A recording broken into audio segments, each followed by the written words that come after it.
ও মা, হ্যাঁ, আজকে কি খাবার গো? আজকে তো রবিবার। হ্যাঁ, এই যে গরম ভাত, একদম গরম ভাত, হাঁড়ি ধরা যাচ্ছে না, আজকে গরম লাস্টে ভাত ভাত। করেছি। হ্যাঁ, আর এটা মাম্মা নিয়ে এসছে খাসির মাংস লাল লাল করে।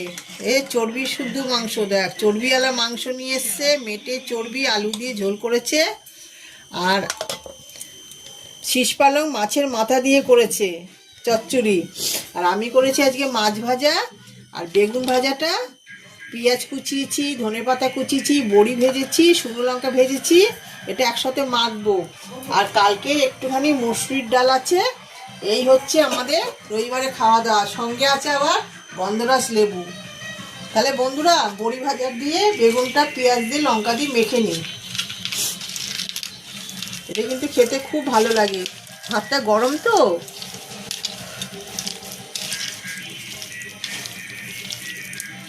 গরম ভাত দিয়ে এই বেগুন ভাজা, বড়ি, পেঁয়াজ, লঙ্কা, ধনেপাতা দিয়ে মাখা দিয়ে ভাত খেতে খুব ভালো লাগে। একদম খাওয়াটা পুরো জমে যাবে আজকে।